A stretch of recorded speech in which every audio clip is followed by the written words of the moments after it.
చాలా సంతోషం, మాకు మంచి స్నేహ దేశం, కానీ వాళ్ళు మాత్రం మా మీద వేస్తున్న పన్నులే ప్రాబ్లం అంటున్నాడు ట్రంప్.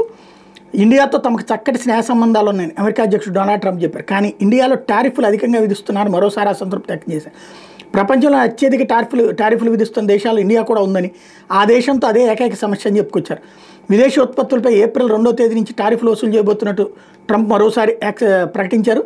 ఈ నిర్ణయంలో ఎలాంటి మార్పు ఉండదన్నారు. అమెరికా ఉత్పత్తుల మీద అధిక టారిఫ్లు విధిస్తున్న దేశాల ఉత్పత్తులమైనా మేము అలాంటి చర్యలు తీసుకోబోతున్నామని చెప్పుకొచ్చారు. అదే సందర్భంలో అమెరికా ఉత్పత్తులపై ఇండియాలో సుంకాలను క్రమంగా తగ్గిస్తారన్న విశ్వాసం తనకు ఉందని వ్యాఖ్యానించారు. ఇండియాతో తనకున్న ఏకైక సమస్య ఈ విధంగా పరిష్కారం అవుతుందని ఆశిస్తున్నట్టు చెప్పుకొచ్చారు. ఇండియాలో అమెరికా ఉత్పత్తులపై ఎలాంటి టారిఫ్లు ఉన్నాయి, ఏప్రిల్ 2 నుంచి ఇండియా ఉత్పత్తుల మీద తమ దేశంలో ఎలాంటి టారిఫ్లు అమల్లోకి తెస్తామని చెప్పుకొచ్చారు.